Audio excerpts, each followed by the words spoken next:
नमस्कार। कभी सोचा है कि सदियों पुरानी कहानियों में आज भी हमारे लिए कितने गहरे सबक छिपे होते हैं? आज हम हिंदी साहित्य की 5 ऐसी ही कहानियों की दुनिया में चलेंगे। ये कहानियां सिर्फ किस्से नहीं हैं, बल्कि इंसानी गुणों को समझने का एक जरिया हैं। इन्हें हम सदाचार के 5 फूल भी कह सकते हैं। सोचिए, हर कहानी एक फूल की तरह है जो धीरे धीरे परत दर परत खिलती है, और जब वो पूरी तरह खिल जाती है तो उसकी खुशबू हमें एक बेहतर, एक सार्थक जीवन जीने का रास्ता दिखाती है। तो चलिए आज इन फूलों को एक एक करके खिलते हुए देखते हैं। तो हमारा ये सफ़र कुछ ऐसा रहेगा।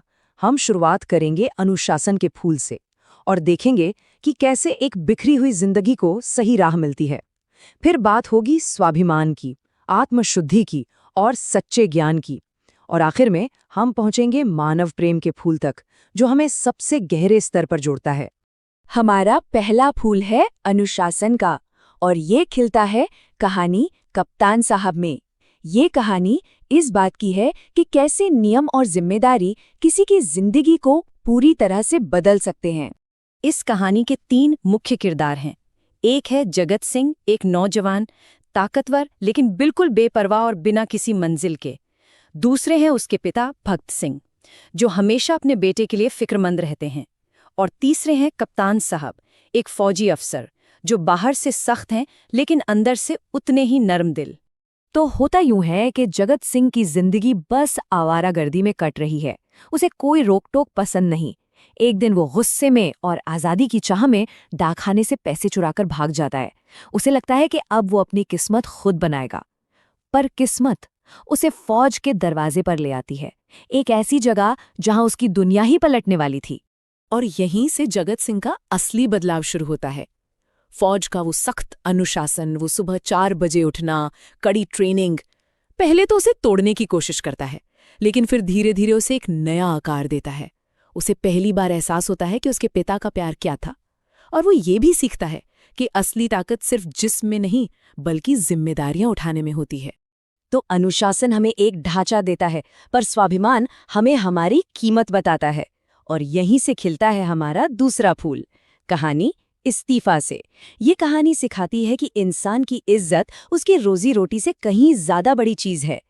यहाँ हमारी मुलाकात होती है फतेहचंद से, एक बहुत ही ईमानदार और स्वाभिमानी क्लर्क। उसकी पत्नी है शारदा, जो बहुत समझदार है और हर कदम पर उसका साथ देती है। और फिर है उनका साहब, एक घमंडी मालिक जिसे अपने आगे कोई कुछ नहीं दिखता। कहानी में मोड़ तब आता है जब एक दिन साहब एक छोटी सी बात पर फतेहचंद को पूरे दफ्तर के सामने जलील कर देता है। वो बेइज्जती फतेहचंद के दिल में एक तीर की तरह लगती है। उस एक पल में उसे अपनी पूरी जिंदगी, अपनी नौकरी सब बेमानी लगने लगती है। और उस मुश्किल घड़ी में उसकी पत्नी शारदा उसकी हिम्मत बनती है। वो उसे एक बहुत बड़ी बात याद दिलाती है, इंसान अपने पेट से नहीं अपने सम्मान से जीता है। अगर नौकरी इज्जत छीन ले तो छोड़ दो। बस ये शब्द फतेहचंद के अंदर सोए हुए स्वाभिमान को जगा देते हैं, और वो एक ऐसा फैसला लेता है जो सब कुछ बदल देता है। ठीक है, तो स्वाभिमान हमें बाहरी दुनिया से लड़ना सिखाता है, लेकिन हमारा तीसरा फूल, आत्मशुद्धि का फूल, हमें अपने अंदर की बुराइयों से लड़ना सिखाता है। ये कहानी है जिहाद, एक ऐसा शब्द जिसे अक्सर गलत समझा गया है। ये कहानी उसके असली मतलब को सामने लाती है कि सबसे बड़ी लड़ाई तो खुद से होती है। इस कहानी के बीच में है कादिर, एक भोला भाला लड़का जो गलत सोहबत में पड़ जाता है। उसका दोस्त अल्लादीता है, जो उसके मन में नफरत और कट्टरपंथ का जहर घोलता है। और फिर है मौलवी साहब, जो गांव में अमन और सही समझ की आवाज है। तो कहानी इसी सवाल पर टिकी है कि असली जिहाद क्या है? क्या ये वो है जो अल्लादीता सिखा रहा है, हिंसा, नफरत, बदला? या फिर वो जो मौलवी साहब समझाते हैं, यानी अपने अंदर के गुस्से, अपनी लालच और अपनी नफरत से लड़ना? कहानी का सबसे अहम मोड़ तब आता है जब कादिर नफरत में अंधा होकर कुछ गलत करने जा रहा होता है, और मौलवी साहब उसे रोक लेते हैं। वो उसकी आंखों में देखकर कहते हैं, बेटा, ये जिहाद नहीं, ये तुम्हारे भीतर की अज्ञानता की आग है। ये सुनते ही कादिर फूट फूट कर रो पड़ता है। उसे समझ आ जाता है कि नफरत के रास्ते पर वो दूसरों को नहीं बल्कि खुद को ही जला रहा था। अच्छा, अगर आत्मशुद्धि हमें अंदर के अंधेरे से लड़ना सिखाती है, तो हमारा चौथा फूल, सच्चे ज्ञान का फूल, हमें बाहरी अंधविश्वास से लड़ना सिखाता है। और ये फूल खिलता है कहानी मंत्र में। ये कहानी है मेहनत और समझदारी की, जो किसी भी ढोंग पर भारी पड़ती है। इस कहानी में हम दुलारी से मिलते हैं, एक गरीब मेहनती माँ जो अपने बीमार बेटे नंदू के लिए कुछ भी करने को तैयार है, और दूसरी तरफ है पंडित हरखू, एक लालची तांत्रिक जो लोगों की मजबूरी का फायदा उठाता है। अब देखिए, असली खेल मंत्र शब्द के मतलब में है। एक तो है पंडित हरखू का मंत्र, जो सिर्फ पाखंड है, अंधविश्वास है, और दूसरा है जिंदगी का असली मंत्र, जो एक पड़ोसी दुलारी को समझाता है, मेहनत करो, साफ सफाई रखो और सही दवा दो। और होता भी यही है। जब दुलारी पंडित के ढोंग को छोड़कर असली मंत्र अपनाती है, सही देखभाल, सफाई और मेहनत, तो उसका बेटा ठीक हो जाता है। तब उसे एहसास होता है कि जिंदगी का असली जादू किसी चमत्कार में नहीं, बल्कि हमारी अपनी कोशिशों और समझदारी में ही छिपा है। अनुशासन, स्वाभिमान, आत्मशुद्धि और ज्ञान, ये सब मिलकर हमें एक अच्छा इंसान बनाते हैं।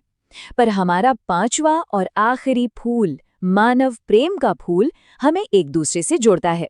ये कहानी है फातिहा, जो बताती है कि परिवार खून से नहीं, दिल के रिश्तों से बनता है। ये कहानी एक अनाम सैनिक की है, एक अनाथ जो फौज में ही पला बढ़ा। उसके लिए उसके अफसर ही उसके माँ बाप हैं और साथी सैनिक ही भाई बंधु। लेकिन इन सब के बीच भी कहीं ना कहीं वो अकेला महसूस करता है। जब जंग में वो बुरी तरह घायल हो जाता है और जिंदगी और मौत के बीच झूल रहा होता है, तो उसे मरने का डर नहीं सताता, उसे एक अलग ही डर सताता है कि जब वो चला जाएगा तो उसके पीछे कोई नहीं होगा जो उसे याद करे, कोई नहीं होगा जो उसके लिए दुआ पढ़ेगा, एक फातिहा पढ़ेगा। और ठीक उसी पल कर्नल साहब उसके पास आकर उसका हाथ थामते हैं और कहते हैं, बेटा तुम अकेले नहीं हो, हम सब तुम्हारा परिवार हैं। उसके साथी सैनिक उसके लिए दुआ पढ़ते हैं। उस एक लम्हे में उस सैनिक को जिंदगी में पहली बार अपनेपन का वो सच्चा एहसास होता है। उसे समझ आता है कि इंसानियत का रिश्ता खून के हर रिश्ते से बड़ा होता है। तो ये हैं हमारे सदाचार के वो 5 फूल जो मिलकर जिंदगी का एक खूबसूरत गुलदस्ता तैयार करते हैं। अनुशासन जो हमें बनाता है, स्वाभिमान जो हमें हमारी कीमत सिखाता है, आत्मशुद्धि जो हमें अंदर से निखारती है, सच्चा ज्ञान जो हमें अंधेरे से रोशनी में लाता है, और इन सब से ऊपर मानव प्रेम जो हमें इंसान बनाता है। इन 5 फूलों को जानने के बाद एक सवाल मन में आता है, किसी के भी जीवन में सबसे जरूरी फूल कौन सा है? क्या वो अनुशासन है, या स्वाभिमान, या शायद आत्मशुद्धि, ज्ञान या प्रेम? सच तो ये है कि इसका जवाब शायद हर किसी के लिए अलग है और जिंदगी के हर मोड़ पर बदलता रहता है। इस पर जरूर सोचिएगा।